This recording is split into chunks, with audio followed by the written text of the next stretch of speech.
Ikatulo, pastor, ang akong vice presidente, ilang target ko ng akong amahan, si former President Rodrigo Duterte. Dalaon nila na pwersado sa ICC sa The Hague, Netherlands. Natuman wala? Ikaw pa, pastor, ako usap ang ilang target ko, inyo ni Inday Sara Duterte. I-impeach ko nila sa Kongreso, dalaon na ang impeachment case dito sa Senado. Natuman wala? Mauna ang hilahang playbook.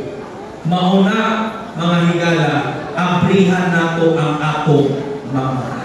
Ayaw mo pag-abuta-buol na murag wala tayo nakita karon na pang-abuso sa kasamtangang administrasyon.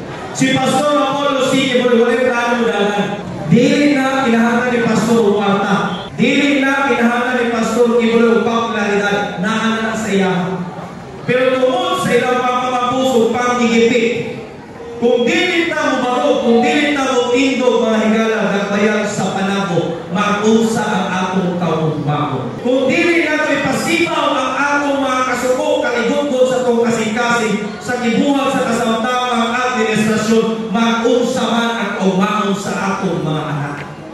Si Pastor Apollo C. Kibuloy, kutob sa ikaw ng inahanglan, tabangan ka ni Pastor Apollo C. Kibuloy. Without any strict attach, without asking anything in return, ning anak mutabang si Pastor. Tanawa, pinuwid, gidiyaan ba niya si former President Rodrigo Roa Duterte? Since day one, hangtod karon walang iwanan. Nag-ikaw tumuto, batang eleksyon, mag-linyag na sila sa compound sa Kingdom of Jesus Christ. Kaya kung mga yung suporta kay Pastor Apollo C. Kibuloy, pero naman sa national position, asa naman sila. Maunay mga bantay sa lakay, maunay mga lakay, mga personal na interest. Pero tanawa, ang pagkakaibigan, samahan ni Pastor Kibuloy o Presidente Duterte, hangtod karon na nindugan. Maunay mga leader na dunay prinsipyo na dili mapalit. Si Pastor Kibuloy nagatabag sa mga indigenous peoples. That's why we have the UniField. Daghang proyekto si Pastor Kibuloy, kung makabisita mo sa upang mamangha doon ka, makahuna-una doon ka, yun sa ipagbuhat ni Pastor Kibuloy. Nga naman, gamay naman resources, simbahan. Gamay naman ang kanang budget. Kumpara sa national government every year, ano tuiga ang budget? 6.325 trillion.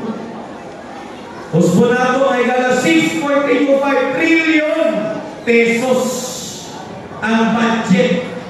Now, 3 years pa lang kanamos sa kasamtangang administrasyon. Doon na may nakita ng proyekto? Kusgan ninyo, doon na may nakita ng proyekto? Tanawa ang kasamtangang administrasyon. Nagbahak ang mga kurap na opisyalis sa gobyerno. Kawang dito, dili na ilahang pakta. Now, dili sa Kingdom of Jesus Christ, Pastor Apollo C. Kibuloy